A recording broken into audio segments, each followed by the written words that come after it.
Hi అండి, నేను మీ శ్రీలక్ష్మినండి. నేనైతే ఇట్లా మా ఇంట్లోనే ఆకుకూర అయితే ఇట్లా వేసానండి. ఆకు, పాలాకు, గోంగూర 3 అయితే వేసానండి. చూడండి, ఇది చిర్రాకండి, ఇది తెల్ల గోంగూర అండి. ఆకండి చూడండి, ఫ్రెష్గా అండి. మన ఇంట్లోనే ఇట్లా అయితే పప్పుకని నేను ఇక్కడ వరకు అయితే వేసుకున్నానండి. చూడండి ఎంత ఫ్రెష్గా ఉందో ఆకు. చూడండి ఎంత బాగుందో. ఇవాళైతే ఆకుకూర పప్పుకైతే నేను కోస్తున్నానండి. మన ఇంట్లో మనం ఇలా పండించుకొని చేసుకుంటే మనకి ఎంత ఆనందంగా ఉంటుందండి, ఎంత ఇంట్రెస్ట్గా ఉంటుందో. నాకైతే చెట్లు అంటే భలే ఇంట్రెస్ట్ అండి. ఇట్లయితే నేను వేసుకుంటూ ఉంటాను. ఏదో ఒకటి కూరగాయలు కానీ ఏదన్నా కాకర గింజలు, బీర గింజలు అన్నీ వేసుకుంటానండి. చూడండి, ఆకైతే భలే వచ్చిందండి. అప్పటికి మధ్య వర్షాలకు కొంత అయితే పోయిందండి, చాలా ఆకైతే వచ్చింది.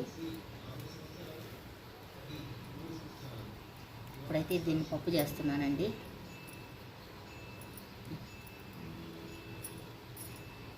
చాలా బాగుందండి. అక్కడైతే బయట అయితే మందులు అవి కొడతారు కదండి, ఇక్కడైతే మనం ఇంట్లోనే ఇట్లా ఒక్క పాతికి వేసుకున్నా కానీ మనకు పప్పుకైతే సరిపోతుంది. చూడండి ఎంత బాగుందో. ఏ మందు లేకుండా పండించిన పంట కదండి ఇది, అందుకని చాలా ఇష్టంగా ఉంటుంది మనం పండించుకునేది అయితే. ఓకే అండి, ఈ వీడియో నచ్చినట్లయితే షేర్ చేయండి, కామెంట్ చేయండి, లైక్ చేయండి. Please subscribe.